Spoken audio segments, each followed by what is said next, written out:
My name's Briant Cummings. I'm from Punta Gorda, Florida, and I'm 16 years old. The day started out, it was just a regular day at school. I woke up, all regular. I wasn't doing anything. I was laying in my bed and I was like, oh, well, it's almost Christmas. Maybe I'll get some stuff for my boat for Christmas.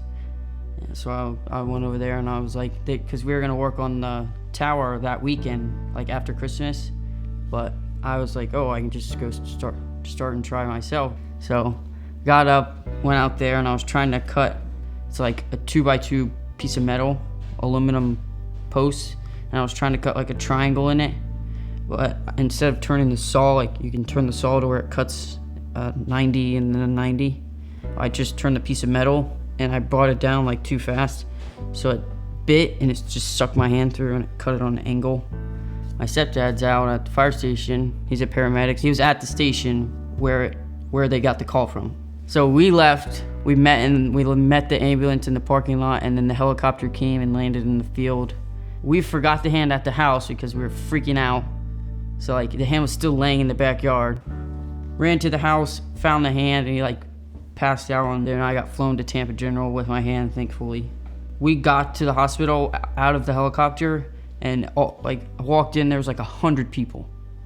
And then I guess I just don't really remember anything after that. I was just like passed out. Dr. Nydick, he was with his son going to a museum, and he got the call that I cut my hand off, and he had to rush in. I felt bad because he didn't get to spend time with his son. So I first heard about Briant Cummings. I was not on call. I was downtown, just walking around with my family, and I got a call from the hospital regarding Briant. The team brought him to Tampa General, got him in the operating room. Dr. Halperin, who was on call, called for help, and I was available and came in to help.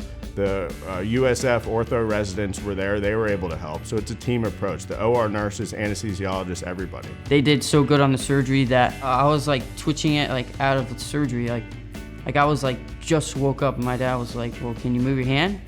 And then like I could twitch it. Like it was just like a little movement like that, just a little twitch. And they thought I would never get movement.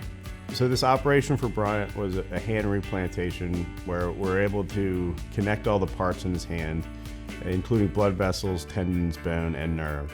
AxoGen makes a product which is a processed human nerve, which they take the cells out and prepare it properly so that nerve can then bridge the gap. Before I couldn't even like move my fingers, like they were like stuck like this, and I could only go like that. Like I only move them a little bit, so that was really hard too. Like I couldn't grip anything, but now I can like grip it. Like I can pick up a milk jug and pour me a drink. Nerve recovery is something important for a hand replant, because if you can't feel, then what you've done, the blood vessel gave the hand blood supply. The hand is alive, but it doesn't provide overall benefit to the patient. The first time I got back to fishing, I was able to grip the thing right here, and I was able to reel it in and cast it out. So I put the reel right here and go like that, because I love fishing. It's like a therapy. It's like Mom always tells me to go clean my room. I'm like, Mom, I'm doing physical therapy.